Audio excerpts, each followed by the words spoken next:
My audio, is it clear? Yes, it's audible. Okay, thank you. Very clear.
Just wanted to make sure everybody is aware also that we will be streaming this session on Facebook Live, on the ministry's Facebook Live page, and also on YouTube. The recording will also be there after the session is over. So we'll have people who are joining us through the live stream, in addition to joining the session directly.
Good afternoon, everyone, and thank you all for joining us. We're just waiting another few minutes as we see a few more attendees are joining, so please allow us another couple of minutes to begin.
Good afternoon, everyone. My name is Nandini. I work with the team at Dighe-Environment. We're so pleased to welcome you to the first workshop in this four-part series aimed at supporting cities to participate in the Nurturing Neighborhoods Challenge. As many of you know, this challenge was launched by the Ministry of Housing and Urban Affairs last week, and it will focus on supporting Indian cities to implement neighborhood solutions in public spaces, mobility, access to early childhood services, and data management towards enhancing the health and well-being of children aged 0 to 5 years old and their families. We are now in phase 1, which means the application is open, and we now have an open call for applications from Indian cities. A warm welcome to our esteemed speakers for joining us, and to all the session attendees here on WebEx and those of you watching on live stream as well. To give you a quick overview of today's agenda, we are delighted that Mr. Rahul Kapoor, the Director of Smart Cities Mission, Ministry of Housing and Urban Affairs, has joined us to give the welcome address. This will be followed by a presentation by Ms. Rushda Majeed, India representative for the Bernard Van Leer Foundation, who will provide a framing for the central question that is in this webinar's title: why young children and their families? What is the need and value to cities of adopting an early childhood lens? Next, we will have a chance to hear from and learn from 2 cities that have demonstrated real leadership, imagination, and commitment towards incorporating early childhood-oriented solutions in the public realm. These are the cities of Tirana, Albania, and Pune, India. We are honored to welcome the Deputy Mayor of Tirana, Ms. Anuela, to speak about the transformational work happening in her city and the impact it has had on young children and their families. Our second speaker from Tirana is Mr. Simon Battisti, Director of Majeed-India, who will share additional examples drawing on his organization's experience and technical expertise. From Pune, we're excited to have representatives from the Pune Municipal Corporation, Mr. Mangesh, Environment Officer, and Mr. Dinkar, Executive Engineer, Roads Department, who will share some inspirational examples from Pune of targeted, data-driven interventions and policy efforts that have supported young children and caregivers in their city. Following the presentations from cities, my colleague, Sree Kumaraswamy, Head of Transport at WRI India, will speak about the Nurturing Neighborhoods Challenge design, the kinds of solutions that can be taken up, and next steps for interested cities to get started on their applications. Before closing the session, we will have 10 minutes for Q&A. During the session, we invite you to post your questions in the chat. And if your question is directed to a specific person, please note this in your comment, and we'll shortlist the questions from the audience for the speakers. So without further ado, I would like to invite Mr. Rahul Kapoor, Director of Smart Cities Mission, to kickstart the session with his opening remarks. Over to you, sir. Thank you so much, Nandini. First of all, a very good afternoon and warm welcome to all the panelists and attendees today. And finally, we are here with the first webinar on the Nurturing Neighborhoods Challenge, a challenge that was launched by the Honourable Minister last week on the 4th of November.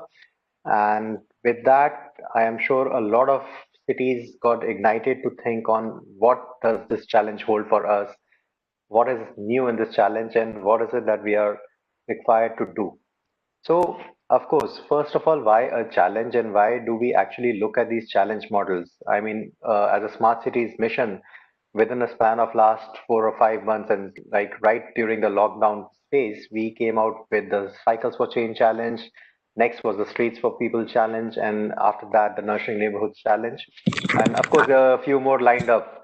But the whole idea of basically using challenges was that the whole concept of competitive federalism that was a part of the Smart Cities mission, it really ignites us or encourages us to focus on agendas that may otherwise not get prioritized. So we started to think on issues like people-oriented streets, like sustainable mobility, and now through this challenge, we want the cities to basically inculcate the concept of planning for young children and their caregivers in their whole thinking and planning stage.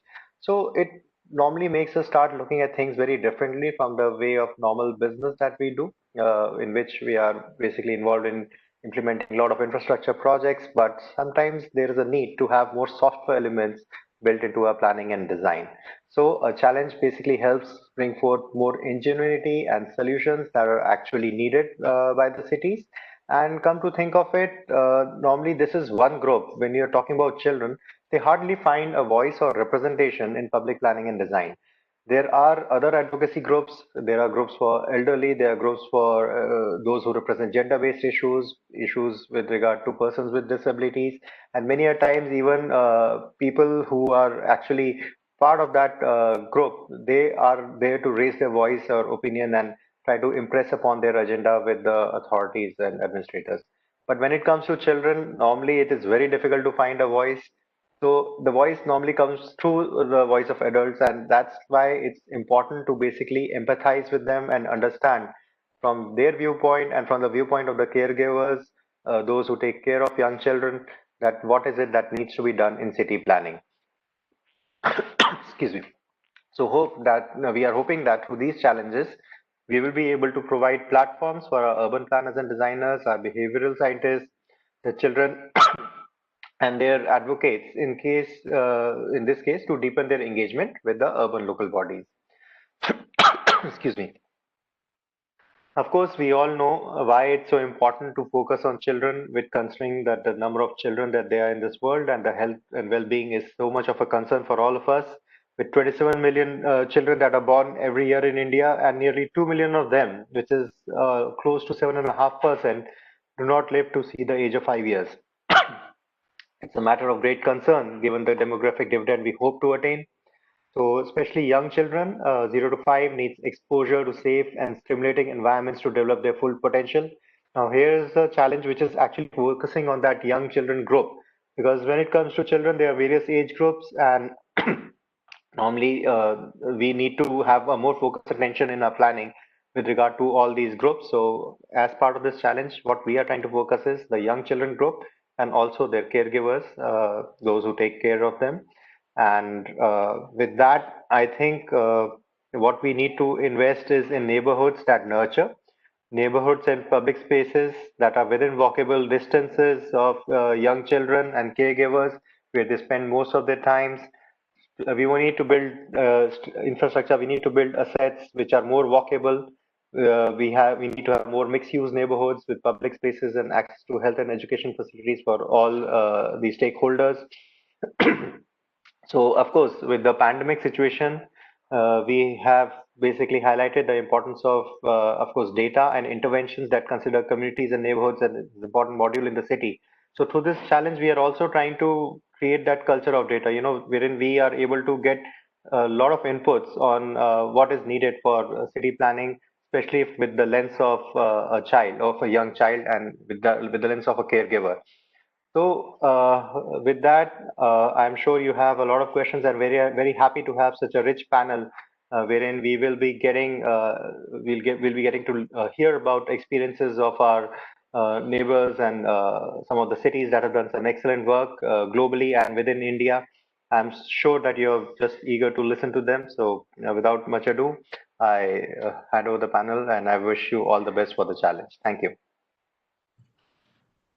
Thanks very much, sir. So now I would request Ms. Rushda Majeed of the Anuela Foundation to present. I'll be sharing my screen with the presentation. Thank you very much, Rahul, and thank you, Nandini. I'm delighted to be here. My name is Rushda Majeed. I am the India representative for the Bernard Van Leer Foundation. I would like to first of all thank the Smart Cities Mission and the Ministry of Housing and Urban Affairs for the Nurturing Neighborhoods initiative and for this platform to share about the work that we do, but more importantly, to talk about why early childhood and what is their link to cities. So if we move to the next slide, Nandini. Briefly, the Bernard Van Leer Foundation is an independent foundation. We are based in the Netherlands and working around the world. Our mission is a good start for all children. We believe that giving all children a good start in life is not only the right thing to do, but also the best way to build a happy, healthy, and prosperous society. So coming back to the central question of why young children, why early childhood and their families. As many of you may know, the brain develops at its most rapid pace during the first 5 years of a child's life. In fact, research shows that 1 million neural connections are formed per second in a baby's brain. And therefore, the first 5 years are critical. In fact, they're foundational in terms of the various skills, the life skills that children will acquire that will serve them for the rest of their lives. And to be able to support this brain development, interactions between young children and their families, their caregivers, is critical because the love and affection they receive, the nutrition they receive, the opportunities to play, and safety and security all contribute directly towards this healthy brain development. If you look at the slide that is showing on your screen right now, and in terms of what I've just mentioned about brain development, the top picture is that of a brain that is healthy. It has it's that of a child that has received adequate nutrition, opportunities to play, to learn, safety, security, and love and responsive caregiving from an adult or adults in their life. The second picture, the one right below it, is that of a brain that is deprived. It has not received one or all of the above. This is from a long-standing study that has been carried out by Dr. Chuck Nelson from Harvard University. This is from research in Bangladesh. The other graph that you see on the slide is showing what I just mentioned earlier, is that the early years are the most critical in terms of brain development. Of course, the brain continues to develop throughout one's life, but that ability decreases, and the amount of effort that's required for brains to develop and for young children to thrive, that effort is much more during adulthood. And so therefore, that is why we say that early experiences matter and early childhood matters, and therefore the need to focus on very young children and to be able to support them and to be able to also support their families. And so the link to cities is that cities can support directly in terms of providing an urban environment that is supportive of young children and their families. As I mentioned earlier, opportunities to play, to learn, safety and security, all of these can also be fostered by the urban environment. So if we move to the next slide.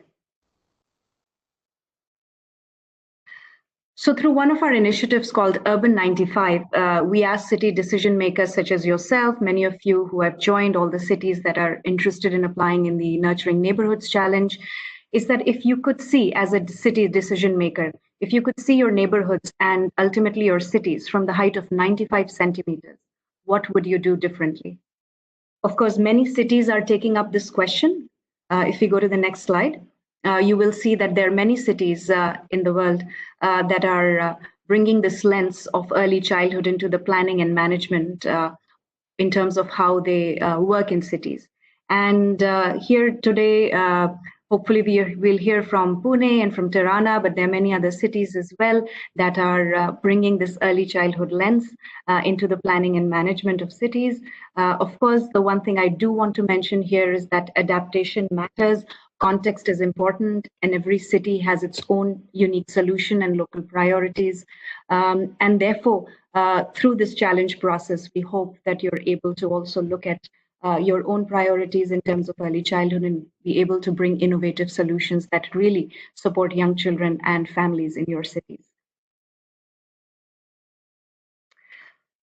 This slide actually encapsulates a lot of what I've said already in terms of how cities can really support young children and their families. And this gives you a quick snapshot of how brain connections for young children, but also connections between mothers and fathers, between children, between families, their caregivers, adults in their lives like their grandparents and siblings can all be fostered by a city and the urban environment. And this has benefits not only for the child, but for an entire family and also for a community.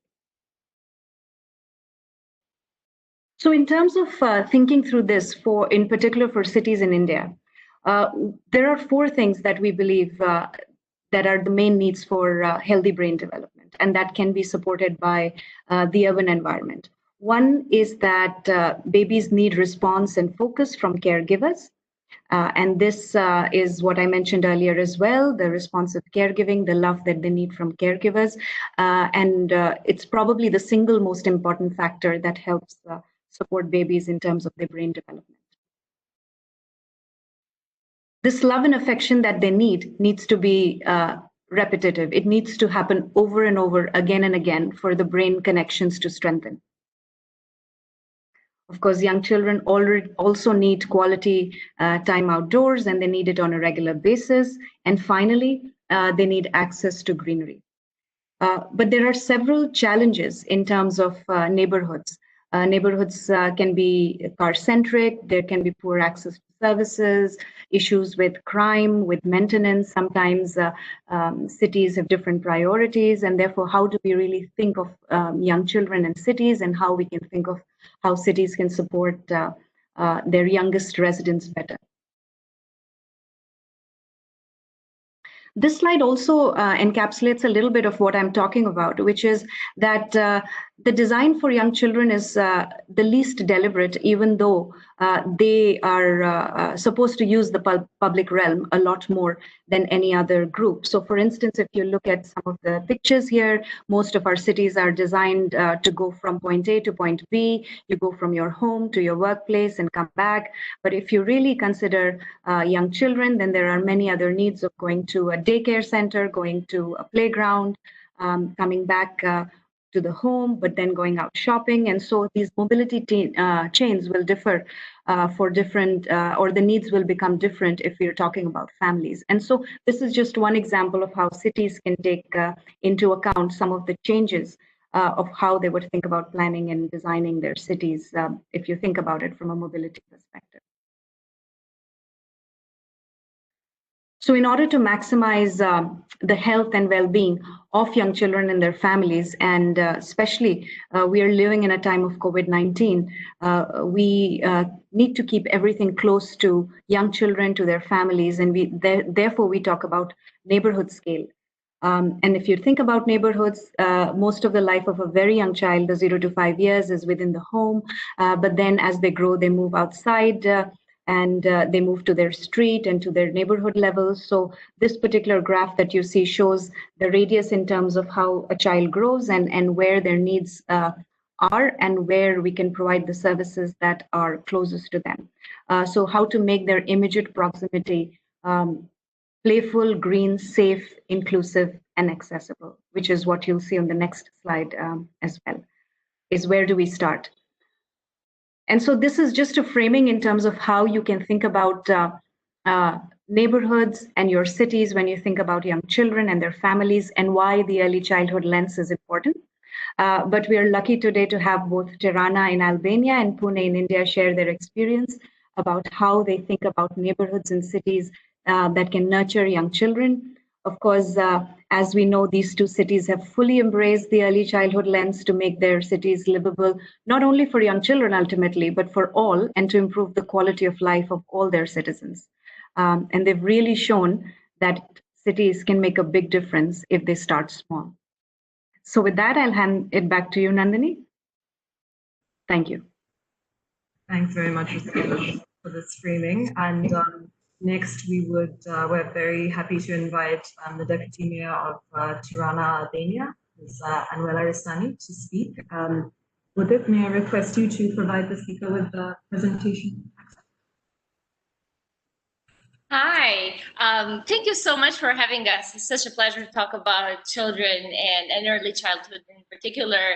And more importantly, when we want to share our story, which is a story of hope rather than, great achievements. Reason why I say that is that because when we first entered this office, we entered it on the agenda of Tirana being a very, very young city.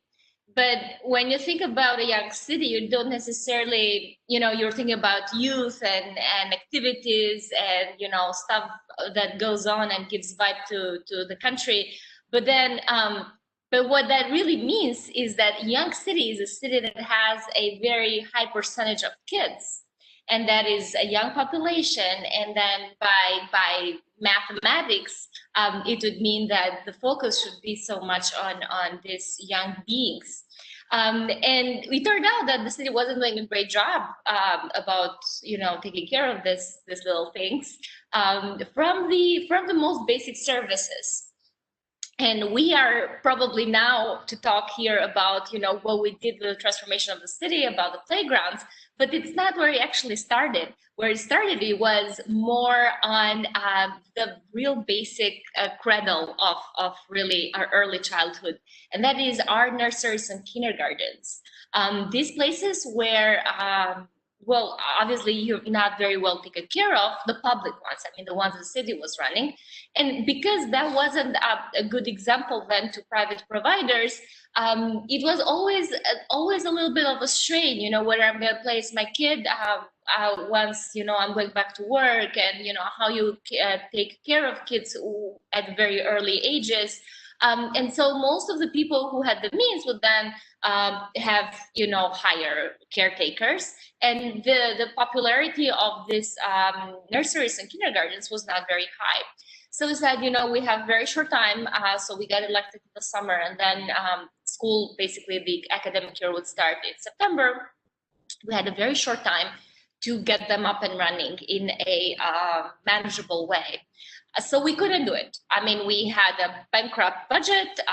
This was not going on very well, and the school had to start very soon.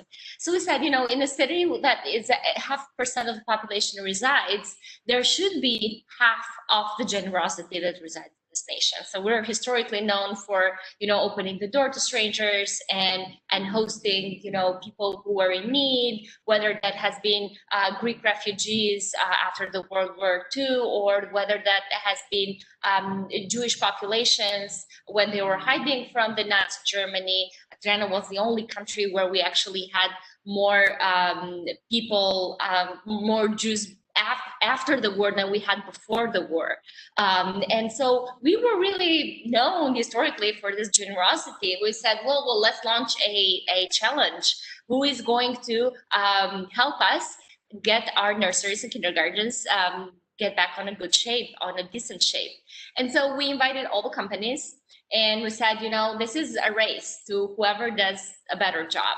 And it turned out to be a nice competition. And it turned out that from 30% of 30% use of the capacity that our nurseries and kindergartens had from the first day we got in this office, now they have been transformed into these places where for every free place, there are 11 kids on the waiting list.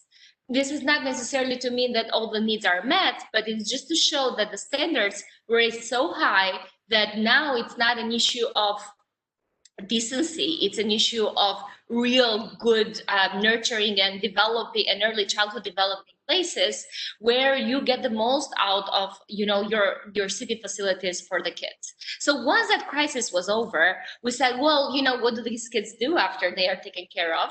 And it turned out that there were 0 playgrounds in the city of 1 million. So in the city that would take pride in having a very young age and a young population, basically we had no playgrounds. So because this culture was a culture of a little bit of mistrust, and yeah, you're saying you're building a playground, but then what you're going to do with the development, who knows? We had a very big challenge on our first playground, and Simon is here, and he might have been here in Tirana at that time, where we had riots. So we were building the first playground, and maybe it's the first in history, where in 100 days of work, we had 75 days of protest against the playground, which is, to be fair, not necessarily against the playground as a concept, against a development that might or might not be a playground, since there were no playgrounds up till then constructed in this town. So after that first one, it turned out that this was a place where not just kids, but everybody was having a blast. And we took a commitment. We said, for every month in office, we're going to have at least 1 playground for the kids of Tirana. And now it's been almost 60 months, and we have 60 playgrounds. I think it's going to be 63, but 3 are still on the works. So I just wanted to show you a few examples of spaces that were idle. Somebody took away my presentation option. I think it's Simon's time, so I don't want to take much of his time, but I just wanted to give you guys a few examples. If I had my share option active. Yes, sorry, could you please restore the Yeah, share? that's fine. Sorry. No problem. Okay, good. So I just wanted, to just show you a few examples of spaces that we transformed. So let me do this on the slide thing instead of this. So, we didn't necessarily pay out for space that was not there. We took idle space like this and we transformed it into this. And then we took idle space like this. So this is public space. This was supposed to be a park there somewhere. And, but you can see how little use it has. And what you saw before, it's this now. And what you see here is this now. And I have endless examples of this because it's basically 60 of them. So it's just existing space in the city that you transform mostly with donations, like I said. And it's actually one of the things that it has cost us less to do rather than big investments that we've done in the city. One of them has been to pedestrianize our city center, which was not pedestrian before, and other major infrastructure investments. But when we went up for election, the playgrounds were the one most important thing that everybody agreed on that was the best job this administration had done. Mind you, this is the least investment in terms of financials that we had in our budget, but it was the most one. It was so detached by the rest that you could say this was the first, and then there are 7 empty spots, and then the next investments were on the list. But why is that?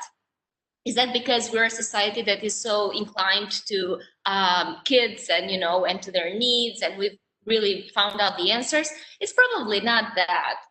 What it is, and I like to show this to you, that every time I show a picture of one of our playgrounds, there are at least as many kids as there are adults using them. And that is not to say that, we have adults who love to go on the swing. It's just to say that in our communities, and especially in countries where we spend a lot of time outside and outdoors, and we love to do that, these are safe spaces, not just for the kids to play around, but also for caretakers, for senior citizens, for parents, and for the whole community to get together. So this is not necessarily to say that, they have community activities or they have community meetings all the time, but they kind of do informally. Because, by taking your kids downstairs to play, and or by just looking at them from their window, then you're interacting with the other kids' parents who are doing the same. Then, you might just get down and bring them, an extra sweater, and then you interact with the other parents who's doing the same, or with the grandparents who are just getting out to get some fresh air, and then getting to know the other grandparents who had just moved in and have a kid, have a nephew, or have a grandchild their own age. So it's not just for everything that we do for kids. I like to always say it's not just for the kids.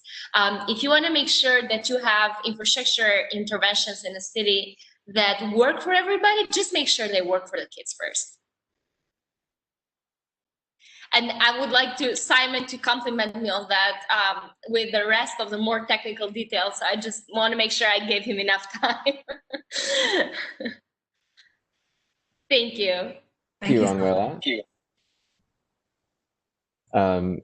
Let's see if I can get the share button. Okay, there it is. Okay.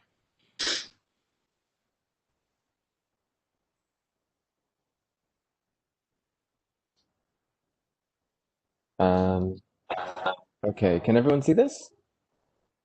Yeah. Okay. Okay, thanks a lot. So it's really, it's really good to carry on right after that introduction, and I'll dive into a little bit of the details. So right where Anuela left off is, I think the Tirana's legacy already so far for child-friendly urban planning can really be also boiled down to this battle against the car, and the way that the car has so taken over, or had so taken over the public space of the city, and what that space is being replaced with is really important. We saw a few examples just now, and it's really throughout the entire city. So it's not just in the city center, but it's really all throughout the neighborhoods. Former car parks are being replaced by playgrounds. That's one thing. And another key change is to take away street parking and replace it with bike lanes. So bringing active mobility throughout the city.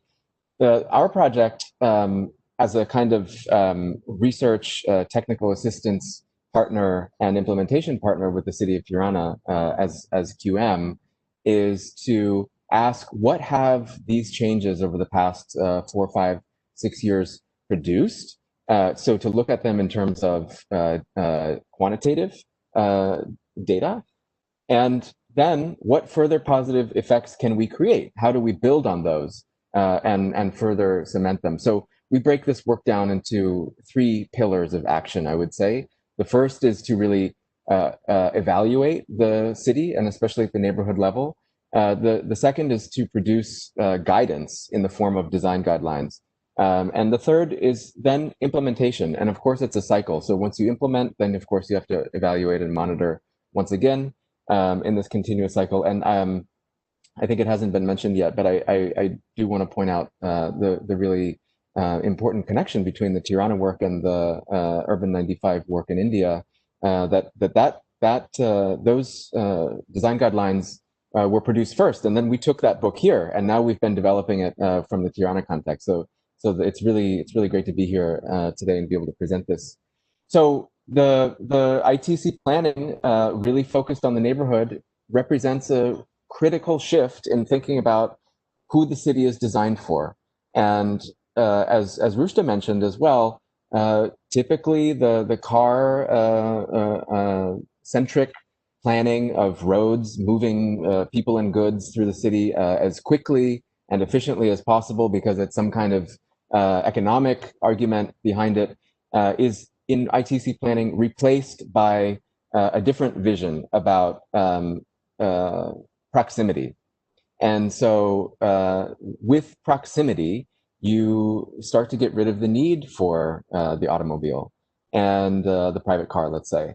And so when we're thinking about infants, toddlers, and their caregivers, we see a whole different way. We see a whole different daily pattern, a whole different way of using the city on a typical day, which includes a lot of trips. And if those trips were to be made in a car, it would be really impossible, basically. And if when they're not, the more that we can get them away from the car, the less pressure we have on the city, and we get also more focus on neighborhoods in the periphery. We get less of a crush toward the center of the city. And so the first work really in neighborhood planning has to be understanding and then responding to what those trips are.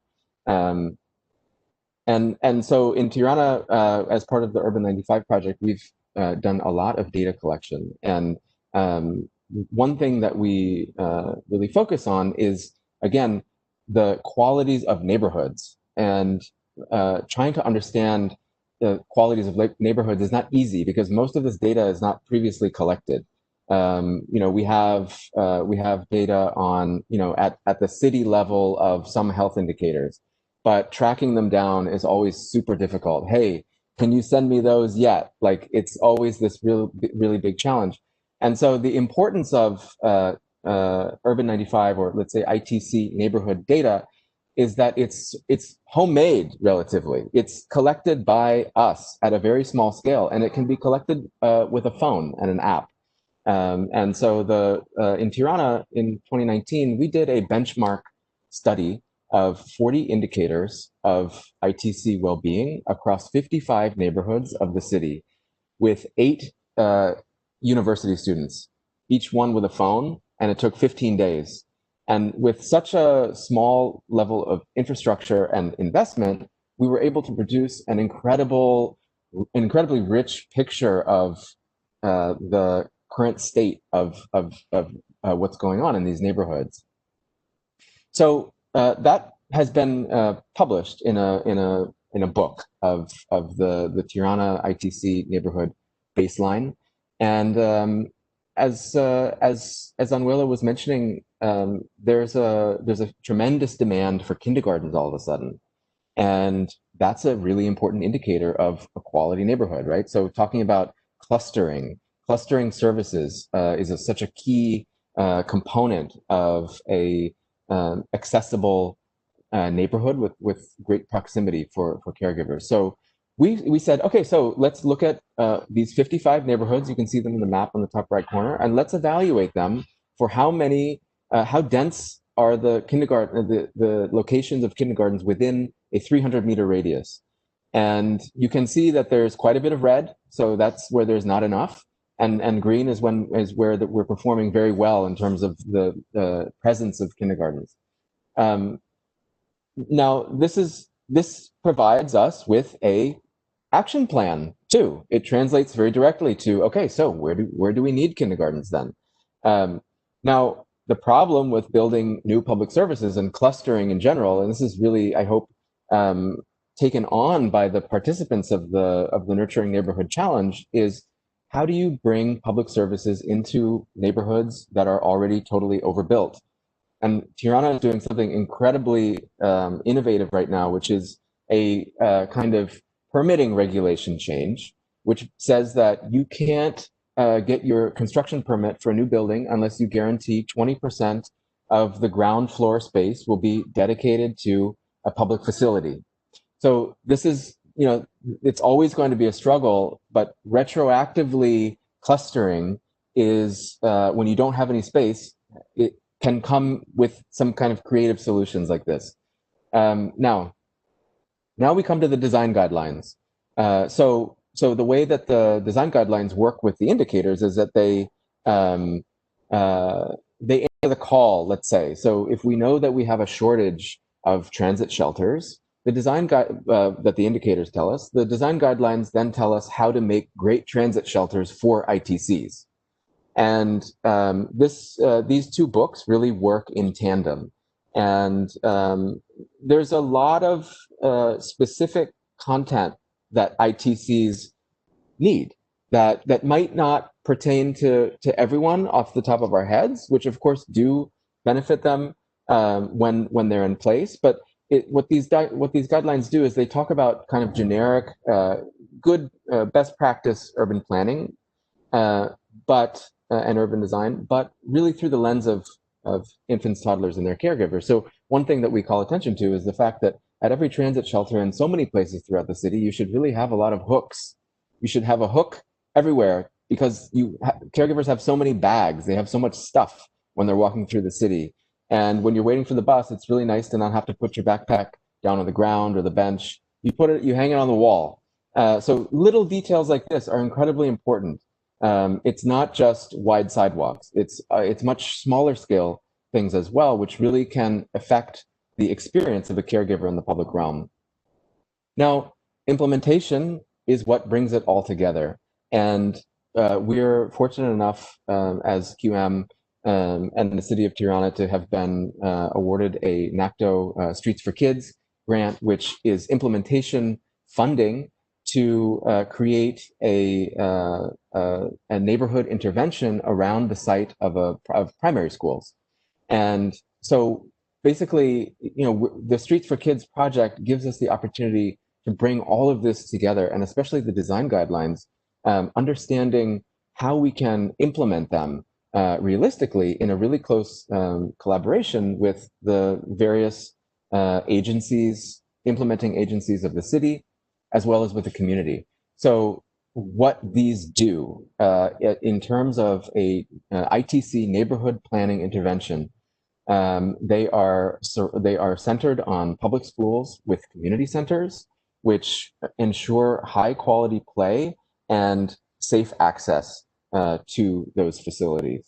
So you can see in the map on the top right corner of the page, there's the extension of the pedestrian space into the street. There's a lot of street opening that will be permanently inaccessible to cars. There's a narrowing, there's the transformation of a street into a one-way. And indeed, all of the rest of the design guidelines details that we can pack in, we really try to. So that includes best practices for early childhood development play, which is a focus on natural materials, sand, water, and greenery. We're planting trees for shade and shelter.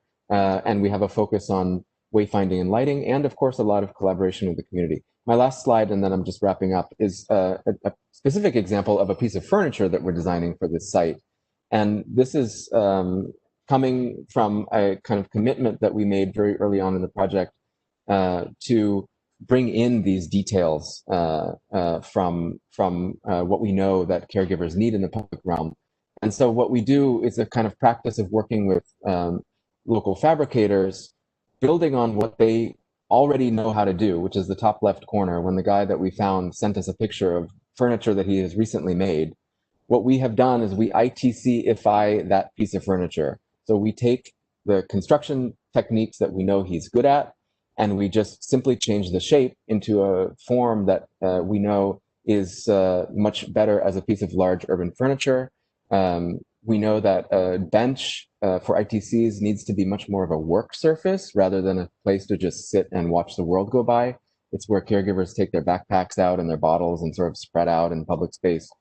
And then finally, we come back to the hooks, and we put places to hang your backpack and all of your school materials on the bench itself.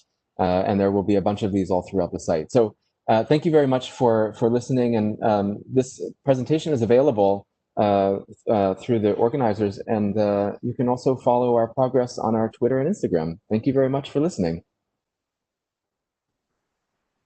Thank you so much to Simon and Deputy Mayor Ristani. I think Tirana really does provide us with a very hopeful and an innovative model to follow, and really shows us the impact of small details and big aspiration. So for more inspiration, I think we're moving now closer to home, and I would like to invite Mr. Mangesh, the Environment Officer of the Pune Municipal Corporation, to present. So would you like to share your screen, or would you like me to share your presentation? I would like to share my screen as the presentation with me. Okay, so if you could just...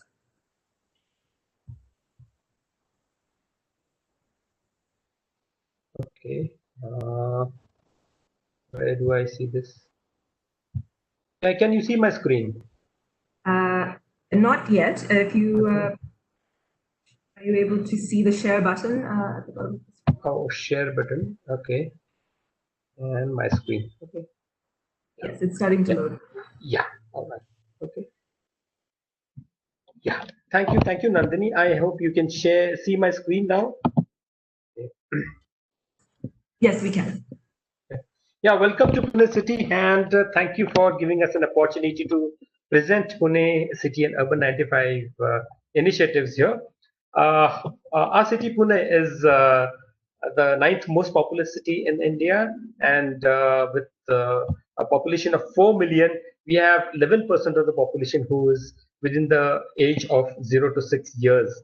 And when we think about children, the kind of infrastructure the city has, we have 203 gardens, 197 playgrounds, around 143 balwadis, and 943 anganwadis. So this is the kind of infrastructure that the city houses for the children. Okay. Next screen. Okay. So when we look at the city, this is a photograph of Pune city a few years ago. So if you could experience the city from 95 centimeters, the height of a 3-year-old child, what would you change? For us, we would change the focus on the younger kids, because they have very specific and heightened needs, and to fulfill them allows us to design, develop policies, and plan better cities and neighborhoods. And we strongly believe that if a city works for this demographic population, it can work for everyone else. So to make this change, number one is we had an MOU with Bernard Vanlier Foundation way back in March 2018. And it was important for us to bring in all the stakeholders together. So we formed a steering committee under Urban 95, in which within the municipal corporation, we had health department, the social development department, technical department, development plan, garden, road, education. So all these stakeholders came together, formed this committee. And for us, the first step was to look into the policy and the planning aspects. The second is to have some demonstrative projects through tactical interventions and some pilot projects.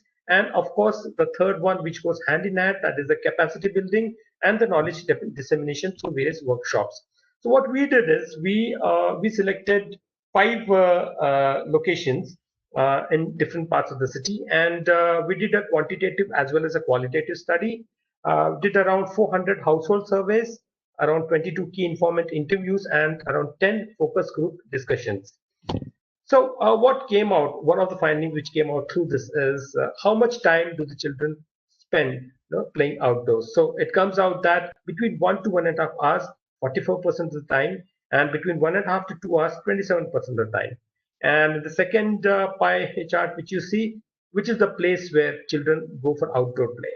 So in the city context, obviously it's 58% within the building and society premises, and rest of the areas, even like public parks and open spaces, it's around 8%. So this kind of survey, it does give out an output where we can see that significant time of the children is spent outdoors. Now, after doing a whole lot of surveys, we took out the ITCN framework guidelines, and out of all the indicators mentioned therein, we selected 65 indicators which were close to our city, and these indicators we divided in neighborhood, streets, open spaces, social infrastructure, and urban services. And we took all these indicators, did the data gap analysis, and also started understanding these indicators in case we wanted to have any modification in these indicators. Now, when we look at the ITCN framework, the policy Urban 95, the policy says it should be inclusive, playful, safe, accessible, and green. Now, when we take this lens of all these 5 ITC objectives, we put this through the existing framework regarding planning and policy within the city. And as a municipal corporation has got plans, development plans, comprehensive mobility plan, some of the policies. We have the urban street design guidelines. We have building control regulations, some of the government projects like Amrut and Smart City, and the annual budget of the city. So we took all these ITC objectives through the lens of these policies for the city to develop as a child-friendly Pune city. To take this concept to people and for us to understand what really it means, we took some of the demonstrative projects with various locations, 2 from the garden, 2 from road traffic, 2 from schools, 2 from hospitals, and we took 7 pilot projects in different parts of the city. And we did very simple things first. Number one, as you can see in the photograph here, there's a slum area within the city. We just took the Anganwadi area outside that particular complex and repurposed the street, doing some different kind of paint job. And as we can see here, immediately it was taken over by children. The place became vibrant. Otherwise, it was being misused by antisocial elements. But immediately after the paint job, children took the place, they started enjoying. It's not only children, even the caregiver came together. And that's how this place went back to what it was meant to be. Simple things like, as we can see in the center of the photograph, one raised pedestrian crossing, which is a regular way of painting the pedestrian crossing. But if we change that system of painting to a little bit more colorful and innovative way, we can see that the complete area changes, it gets a different outlook. And what we see here is that instead of a regular paint job and a raised crossing, a nicely colored painted street crossing makes the road crossing safer for children as well as for the caregivers. And even for the vehicles, we can see that the moment a vehicle reaches this place, it stops, it reduces the speed, and then that's how the whole area becomes safer for the road to cross. There are other interventions, as we can see in the bottom of the photograph, where some of the garden area, which was some of the interventions were made with simple best out of waste materials. And that's how we started learning. Now, this is one good example of a slum area where there's a maternity hospital. And as you can see in the photograph here, in the regular way, the outside outskirts of the maternity hospital sees. Now, when we took up this place, we did some wall painting, some games were painted on the floor, playing equipment were provided, and additional seating was provided. So what happened is, the place which looked earlier now has transformed into this. The utility of the space completely changed. So post intervention, we can see that patients in the sitting area, children playing around, caregivers, and it all together changes the facelift of the area. Even the parking has gone from there. So when we do these interventions, now it gives a lot of learning for us. Now, this is one example of a kid sensory park, which is in the eastern part of the city. Small interventions like wall art, painting the pathways, some rope art, and even some musical instrument like xylophone was put up in this park. And we can see that when we did the analysis of this particular intervention, so pre and post, what it gives out is the children between 0 to 5 years started interacting with the colors on the park. These ITC were interaction with the visual box as well as xylophone. So these kind of interactions never happened in the park. But because of a small intervention like what we did, there was a change in the way the park was used. And we interviewed a lot of people around, interviewed the caregivers, the garden department staff, and even the young children. And what we get is, when we ask them a simple question, do you feel that this garden has adequate space for children to play? Before it was 33% and afterwards it was 48%. So these are the kind of studies that we do for all the interventions that what we have carried out in Pune city. And definitely, these are just demonstrative projects. But even for the city to accept this as a new concept is a challenge. And definitely building consensus. So if we are doing something on the street, we have to bring in the police department, explain them that this is the kind of intervention that we are thinking of doing, and integrating all this into the existing infrastructure, into the existing system. So it's a collaborative approach, and this approach, when we start doing work, we do see that there's a huge interest right from the top leadership to the middle leadership, as well as technocrats and different citizens in Pune city. What we learn from this is how do we bring this and scale this up.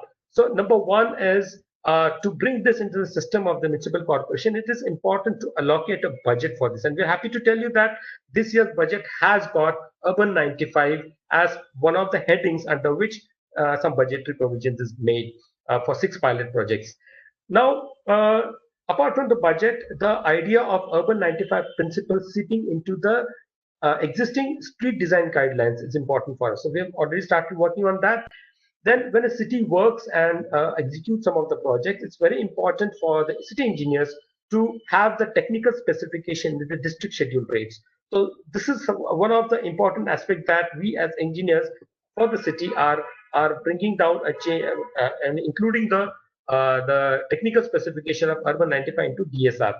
Of course, hand-holding workshops for leaders, architects, and the planners who sit on the drawing board, and the documentation dissemination of learning is equally important.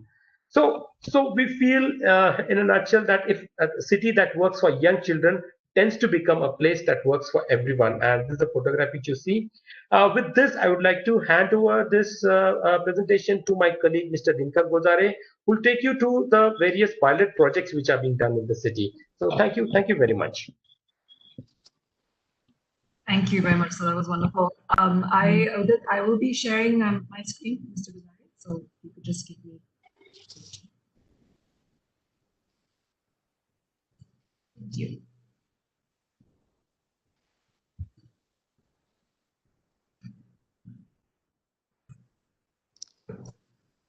Hello.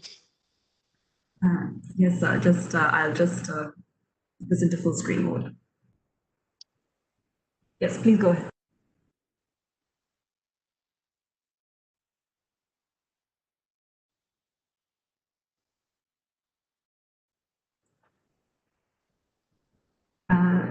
Sir, can you hear me?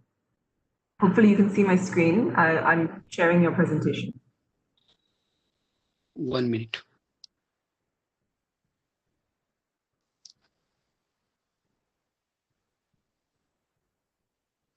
Hello. Yes, sir, we can hear you. Would you like me to click through your presentation for you? No. Okay. Okay. All right. I will explain. Hello. Good afternoon. I'm Dinkar Gojare, Executive Engineer, Pune Municipal Corporation. I'm mainly explaining about the child and family friendly Pune city. And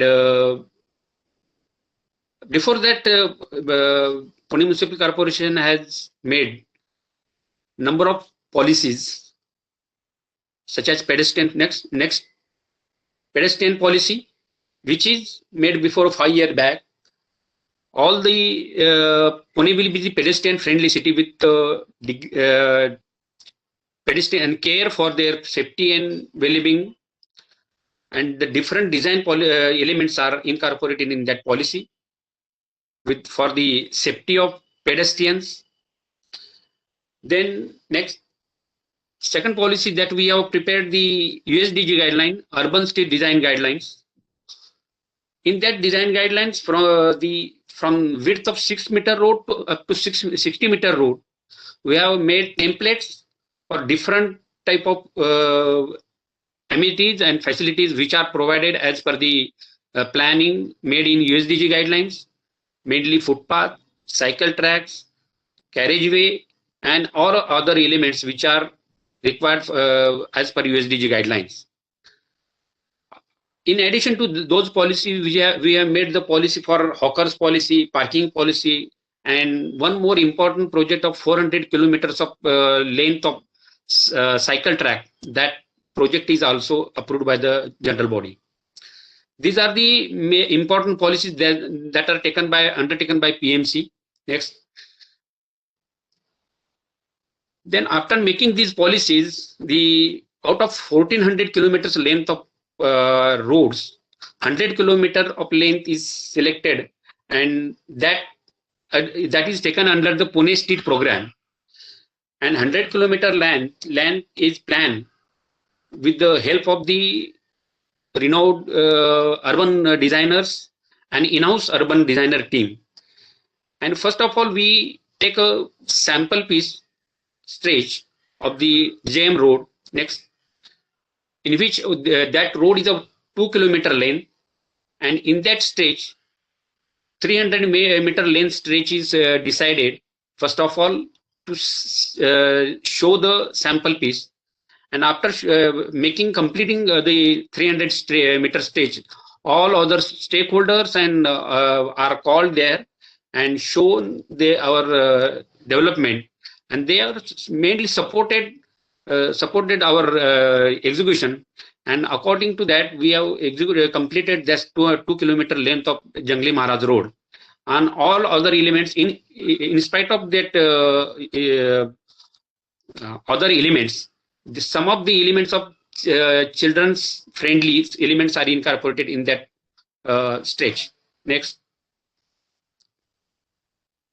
In that on that road, the shopkeepers, there are a number of shops on that road, and shopkeepers also provided their front side margins for our development. That is unique example. Without any remuneration, they have provided that space, and that will be the part of our footpath space and plaza, and that increases their sale also with the increase of pedestrian count. Next. These are some of the views that how we have developed that road. That's before and after development that we have shown that these photos. Next. These are some of the in addition to the road development, footpath and cycle track, we have developed some sitting arrangement in landscaping, and that is advantageous for all the peoples which are coming there. Next. These are the few elements which are incorporated at the time of execution in consideration with the Urban 95. Next. This is the second one road, Ound DP road, that we have taken under the smart city of 2-kilometer length, and on the same way of JM road, we have developed this road. In addition to that, we have fixed some sculptures which are from the waste, and those are in relation with our development. Next. These are some sculptures and some Urban 95 elements and some snake ladder and all that elements are provided in that road. Next. After visiting before 2 years back, we visited the Copenhagen, And after visiting that city, we saw the infrastructure in that city, that all the development is as per urban 95 theme. And within that city, there are 7 traffic parks are there, and we are very much impressed by that traffic park, because the traffic rules and regulations are taught there in their traffic plaza, and that type of work we have planned here in the our own area in Bremen Chowk. Next. We before the planning the traffic plaza, we studied the neighborhood area. About 1 kilometer periphery, there are 11 schools, and within that school, about 5,000 children are there, which are considered for the urban 95, and that can be useful for the traffic plaza park will be useful for those children. And management of the schools also supported to give support, whatever support given from their side, and visit the park. Next. This is the original location of that area where we are planning to execute the traffic plaza. Next. This is the actual theme that we want to execute, a number of elements which are planning to plan there. Next. These are the design elements which are considered for the traffic plaza: main walking, cycling, then universal accessibility, and elements which are incorporated in the urban 95 theme. Next. Next. This is the plan where we have planned the traffic plaza. There is a 400 meter by 18 meter lane stretch, and that is divided into 4 parts.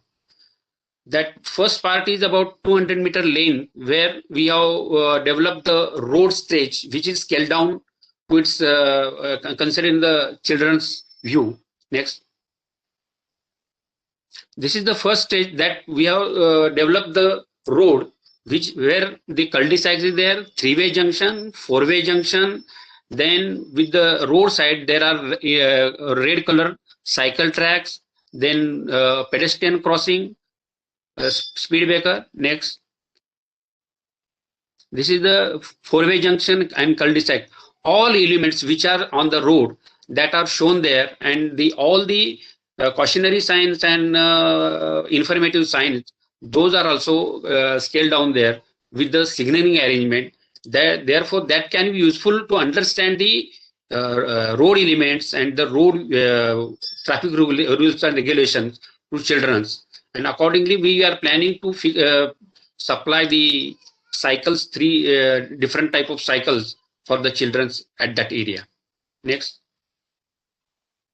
This is the second part where we are planning to fix the different cautionary or traffic signals which are in the game format, which will be embossed on the floor, and that will be help to understand the rules and regulation to children in the game format. In addition to that, we are planning to provide the signboards, which will be get information about the signboards to the children. Next. This is the sitting arrangement where the caregiver can sit there with the children's. Next. This is the open air theater we are planning to execute, where about 50 students can sit there, and we can give information about traffic park, rules and regulation. Also, the teacher can taught some stories are there. That is the plan for there.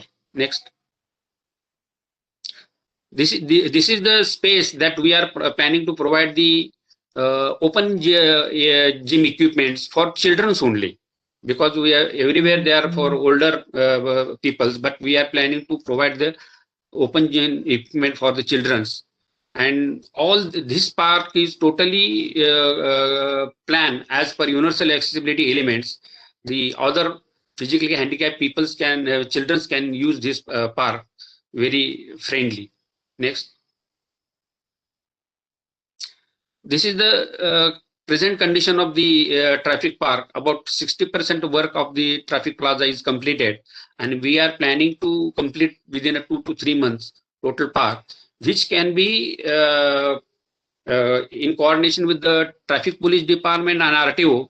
We are planning to get a training type program with providing the bus to children to come there and taught the rules and regulation of the traffic. Next. This is the few pictures which are already executed this traffic park. Next. This is the picture when Cecilia visited BVLF management director, visited before a COVID situation, and she appreciated the work which is executed by us. In addition to this, there are a number of routes that we are planning to execute such elements which are related with the Urban 95, such as FC Road, then Modern College, and there are few other locations that we all already initiate those locations to execute such Urban 95 elements to support the ITC policy. Next. Thank you, everyone. Thank you very much, sir. Wonderful to see these this vision and efforts that are being taken up in Pune. I hope everybody is feeling motivated now by seeing these examples and stories from Pune and from Tirana. I would like to invite my colleague Sree Kumar to just transition now into how you can get started with this challenge, the Nurturing Neighborhoods Challenge, to do the same in your city, and then we will move directly into the Q&A. So thank you for sending in your questions. Thank you. Could you give the access to this?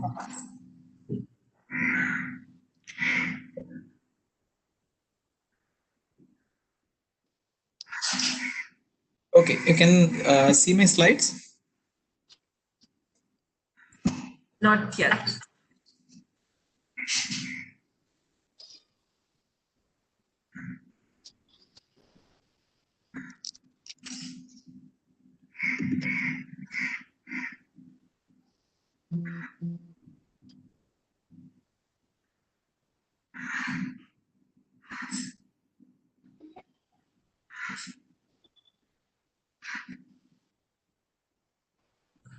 You would need to, if you haven't pressed the share button at the bottom of your screen.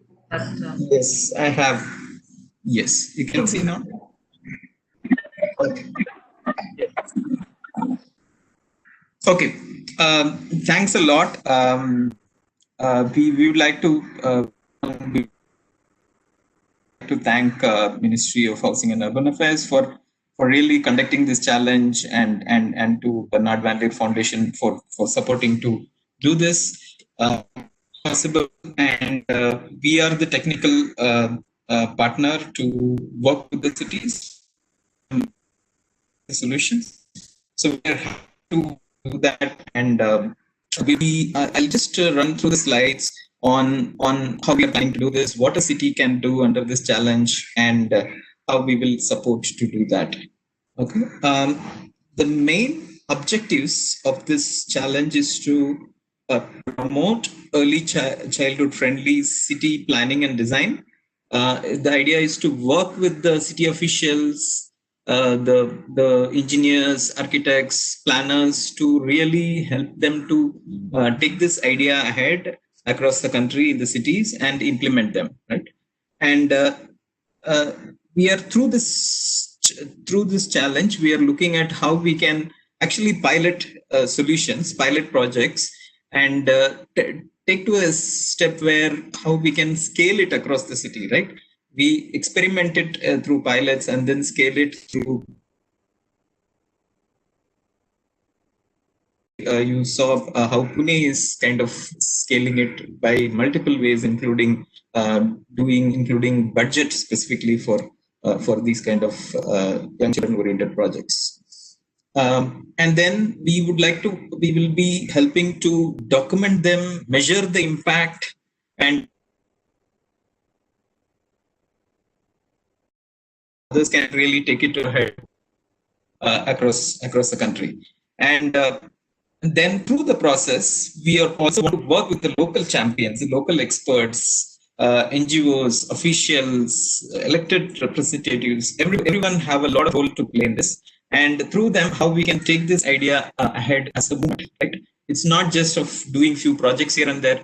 How to create this as a movement which can spread across the country, and we can keep doing this kind of work everywhere. So what cities can do? We are looking at creating solutions. I think we've seen some of the solutions already through this webinar. How to create them as integrated solutions, and how to respond to the current situation of really cost-effective solutions, and how to create some kind of innovation within the local context, right? We have this lot of things happening across the globe. How to really make them to be Indianized and how they are applicable for the local scenarios, right? I'll just come to what integrated means. But before that, where the sphere of this is where we want is where the children, young children and their caregivers spend most of their time in their walking distance from their homes. And therefore, it is a neighborhood level scale of interventions. What else we can do in a city? So first is like we need to really reimagine our public spaces. That means it's not just about having creating few equipments in a public space or something like that. Instead of that, we will have to see it as an opportunity to really create a new ways of public spaces close to the people where they're living, and create with in a way that existing spaces which are underutilized you can be converted into nice public spaces for people, for interaction and for play. And another example is you might have playgrounds and gardens, but you may not have really young children oriented play opportunities. Those sensory play opportunities. Sensory means how they want to feel, touch, hear, sense it, and how they want to play with natural elements like sand and trees, leaves, water. These kind of natural elements. How to bring them to have an opportunity in the gardens for the children to play. Then when we think about children in a public space and the caregivers, they also need a whole lot of other support facilities, right? Amenities, which includes like a nursing room is one simple example of how our cities really lack this kind of a facility, wherever a woman and a child goes, and even if you finding toilets, resting places, drinking water, having some kind of even places where they can sit as a group, and when children are playing, the caregivers should be able to interact among themselves. So there's a whole lot of variety of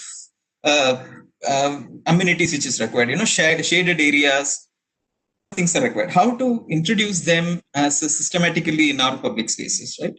And it's not only about these public spaces, but also how you reach them, right? So, it's even if we create this nice gardens, if we are not able to walk safely to them and reach there safely, crossing our roads are becoming a big problem. How to walk safely and reach there, and the streets are not spaces just walking or vehicles to go. It's also places where children play and of how some of the cities have really managed to do this. This is the Pune slides you saw here. We are able to integrate this together. So the next level is, where do these children actually go? They need to go to Anganwadis, the public health centers, and you need some kind of transport to reach these places, and maybe around to support better experience of this, and this accessibility to a public space and accessibility to the amenities the facilities, the early childhood facilities such as education, health, and a whole lot of other facilities. So those are really important, and which can be enhanced and around these as well. So all these projects, when we bring together, they create there is an opportunity to really integrate them in a way and together. That is what is a nurturing neighborhood, right? Especially in the current scenario of COVID scenario, where really the space in a park or public space or in a street, we are really we're in a situation that do we have enough space around us? Is there a social distancing? Is it really possible in a public space? So all of these things, if we can actually through this context, if we can really rethink of enhancing or improving, increasing the spaces, it will go a long way to support the people. Right. And also data-oriented decision making. We need to really collect data around this and how to enhance equity and resilience. So all this we can do. It's not that all of these need to be really the expensive solutions or the very costly solutions. It's more about more the intent of it, right? The more the intent we want to do really these type of solutions, we can really manage even with very less of investment. And it is really possible to manage the existing resources. The existing project money can be used to convert the existing projects into these kind of children-friendly projects, right? We need not really create new projects, but even the existing projects, what we are already doing, if we can change them into a way that they are more children-friendly, the young children-friendly, in a way that they addresses these concepts, what we are talking about, right? Who can apply for this challenge? All cities, all smart cities, and all other cities who are more than 5 lakh population, and capitals of states and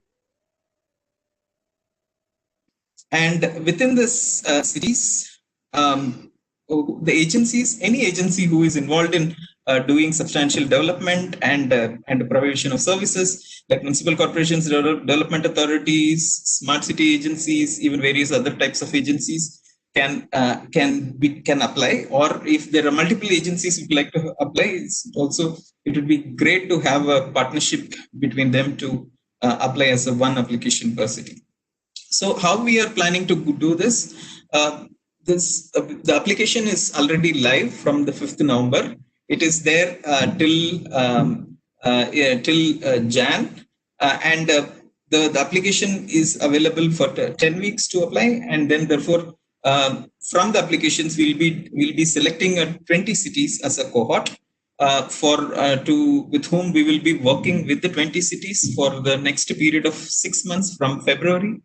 And then through the time, we will work with the cities, provide technical support to really incorporate, develop pilot projects and help to implement it, do some experimentation on ground and implement it during the period.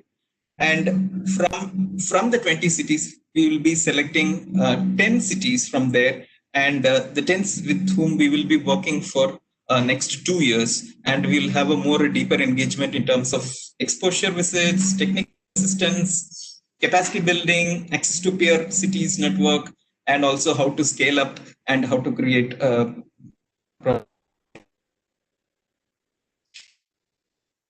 so the application is all the information related to the challenge is available in the SmartNet NOA website, and the application is available in the Amplify. You will get the link from the website itself, and in the Amplify portal of the ministry.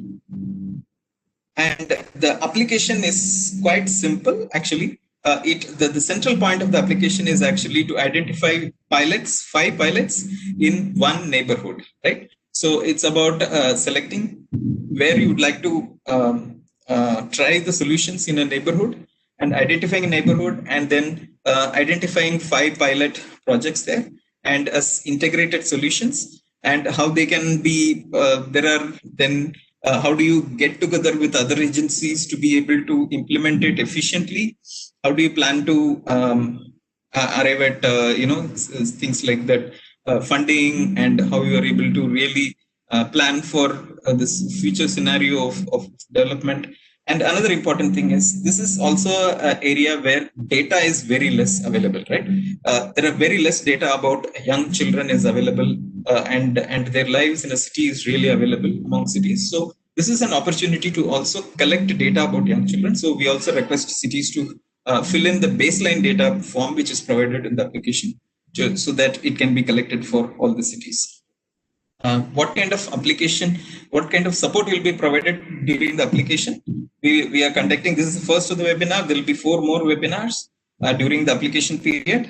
We have already put all the material in a website, and also there is a resource kit which will be useful for the cities to prepare the application. And there is also a help desk. There's a dedicated help desk where you can call or you can email, and we will be able to support you to fill the application. These are the timelines. The application is open from the 5th November and it's open till 15th Jan. And then within the next 2 weeks, the applications will be evaluated, and the selection of the 20 cities as a cohort will be decided by around the 1st of Feb. These are the upcoming next 2 main events. We have the next, every Friday we have a webinar during this application period. So almost like on the next week, 20th, is the first, and the is on the. These are the links to where the material is available. Please have a look at them. We invite cities to enthusiastically approach and participate, apply for this. Thanks a lot for the opportunity. Thanks, Sree.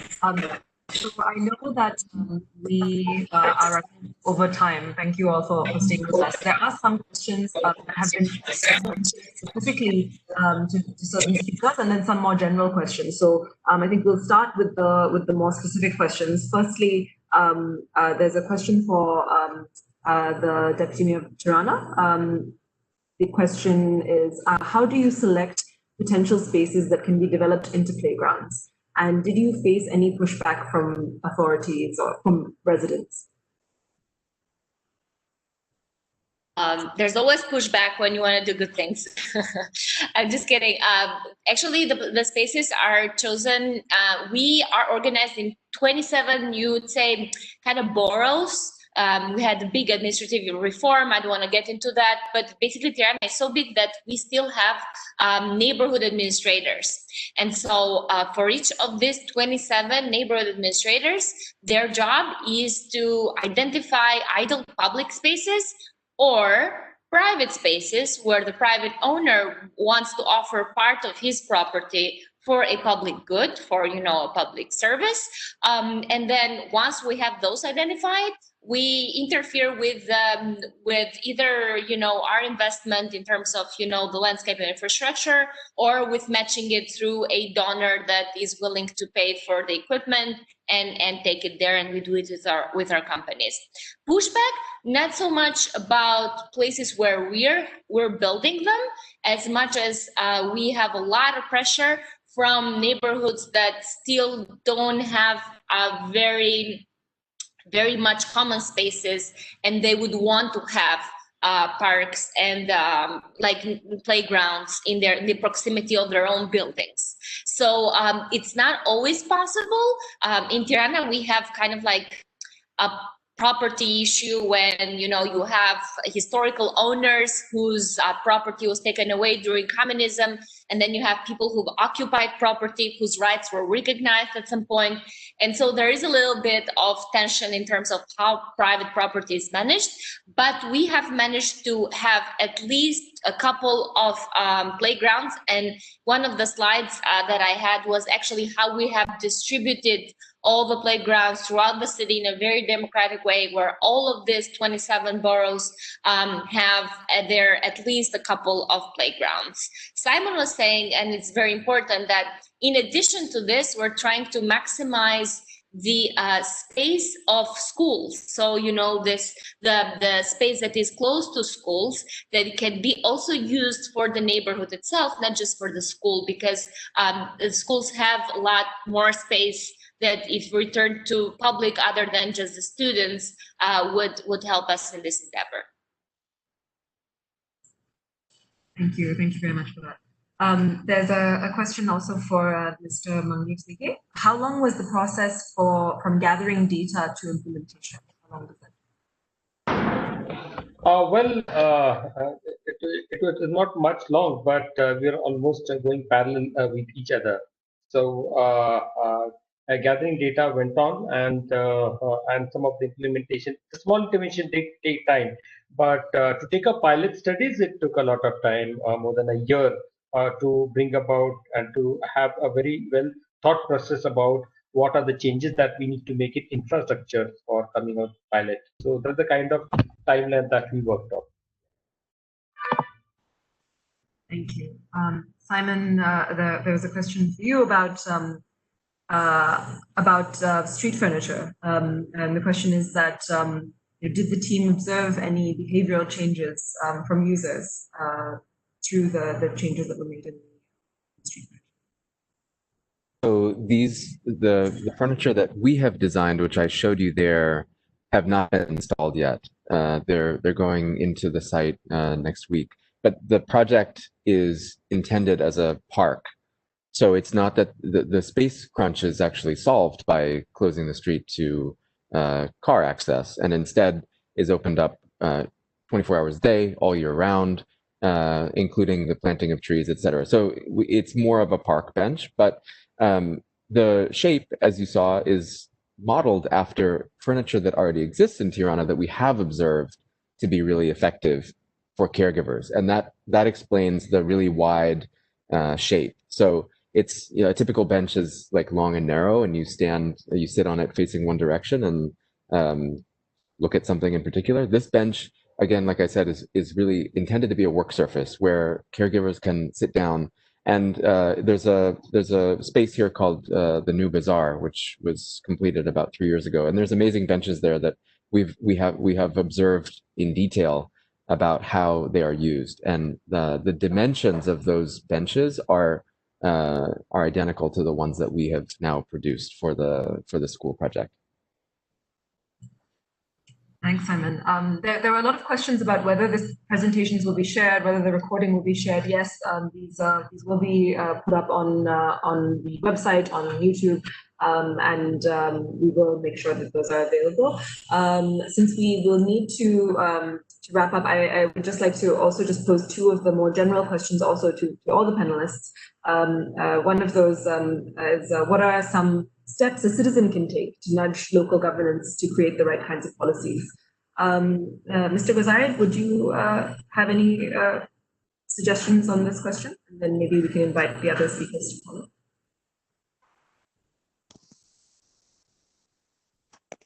Please repeat the question. What are some steps a citizen can take to nudge local governance to make these kinds of policy changes? Hello. Hello. Yes, the question is, what steps can a citizen take to nudge local government to make policy changes? In Pune Municipal Corporation, there is a NMT committee. That in NMT committee, there are number of NGOs, then local other associates, the authorities are there. They can give suggestions. There are quarterly meetings where we are discussing about the different policies, whichever made on the major implementation plan that we are planning or executing in future. And those peoples are, the NGOs are giving this different suggestions for the policy changes or for any plan which is coming there. In addition to that, when we are planning any proposal, then we are taking meeting with the different stakeholders and we are displaying that plan at that area. And for some period, about week, we are discussing that plan in front of the stakeholder, the local neighborhoods, and taking their suggestions and which are practicable, that we are incorporating that in execution time. But when we are planning different policies, we are displaying in the newspapers and local website and taking suggestion from them, and those which are practicable that are incorporating the policy, to upgrade that policy. This is the general procedure we are following here. Thank you. And in Tirana, has there been any suggestions in this question? How citizens have... Well, I'm from the other side. So some of the things that we have seen that have worked, well, first of all, there needs to be a communication platform. And if the city doesn't offer it, policymakers do not offer it, the citizens should require that to be offered. Our best communication platform with our citizens, other than all channels of communication that are available to anyone, are whenever we have our budget, when we draft our budget, we have budget consultations. So it's participatory budget, which is the concept that many cities have, whether that is a province or a city or a commune or whatever. And these are things that come out whenever we have these consultations. At any time, at any interaction that citizens have with the government, this is something that should be voiced. One good way that we found out is also we have different associations of concerned citizens with regards to different topics. So we have associations with concerned citizens with regards to environment, or parents from the schools or nurseries who get together and in a certain neighborhood, they kind of like have a proposal, or they pinpoint to an idle space that hasn't been to our attention before, and they suggest that the city should invest in play space for kids into this place. And we're willing to facilitate that with the community because there is willingness from our side. So we are always happy to kind of like accept this challenge from the citizens and communicate with them. But there needs to be a communication platform of any sort in which you can basically voice out your concerns. Thank you. Thank you very much for that. So I think we are out of time. I would just like to pose one last question, maybe to Sree and to Rushda, if either of you would like to respond to this question that's come in about how the neighborhood challenge will address the inequity issues of access to safe spaces for the most deprived and marginalized children.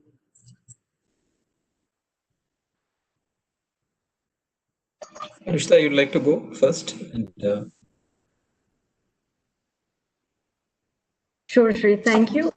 So in terms of inclusivity, I think one of the things that I showed about how cities can think about neighborhoods and how neighborhoods can think about the residents that they include. One of the pillars of both thinking through Urban 95, but also through the challenge is inclusivity. And I think in some of the examples that you saw already through Pune and from Tirana as well, I think that's very much part of how cities are thinking in terms of choosing the location that would also benefit communities that are that are part of informal settlements and so on, or communities that are or neighborhoods that have diverse communities in them. So I think we're already seeing a lot of examples.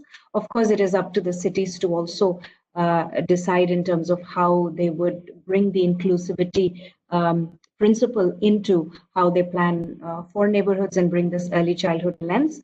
And the last thing that I would say is that just thinking about early childhood itself is an angle or a principle that that brings in some of the most vulnerable citizens from our perspective, which are babies and toddlers, the under 5. And I think some of the panelists touched upon this earlier, is that they do not really have a voice. And so to bring their voice into the discussion is inclusivity from one perspective, but of course, reaching out through different demographics and different income groups and so on is very much a core principle of how we work with cities.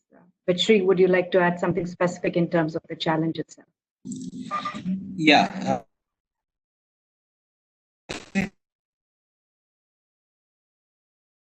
Is to identify projects which are really going to benefit all sections of the population, and that's the very basic thing. So we actually request to identify projects which are located closer to really these low-income neighborhoods or slums, or where especially places where there is very less services, open spaces available, or streets which are not really useful for people to walk.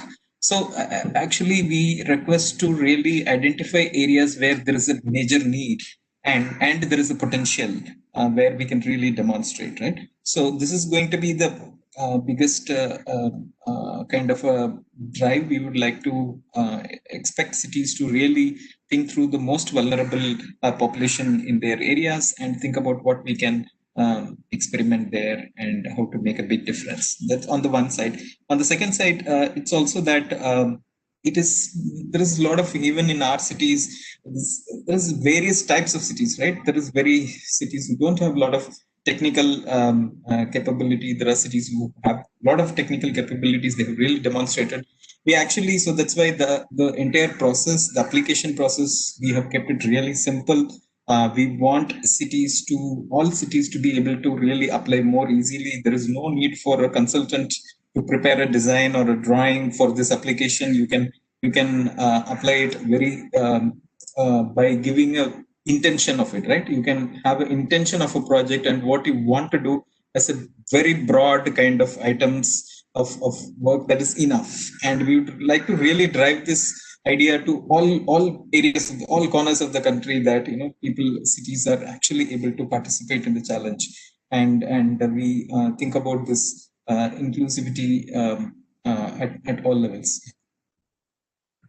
Thank you. So with that, I think we will need to close this session. A big thank you to all of the speakers. We're so grateful for your participation and for your inspiring presentations. And we will be posting these resources and presentations up shortly. So please stay tuned. To all the attendees who have joined us today and who've stuck with us till the end, thank you also. And have a great afternoon.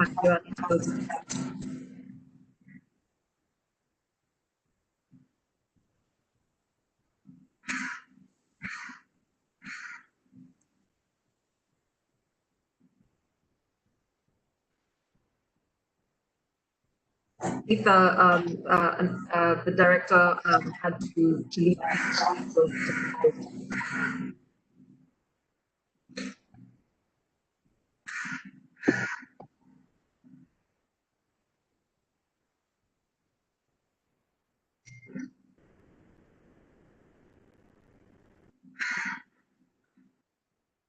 With it, perhaps you can end the session. Sure, I will end. Okay, thank you. Thanks again, everyone.